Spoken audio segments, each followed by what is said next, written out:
I am mahrang Baloch. Now I am addressing all of you from Islamabad, Pakistan. I hope you are in any part of the world at this time, and if you are a humanitarian person, then you will listen to our voices and you will raise your voice against the Baloch genocide and help us.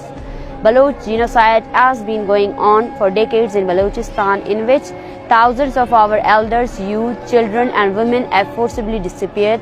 Our people are being extrajudicially killed and our people are being forcibly displaced from their hometowns.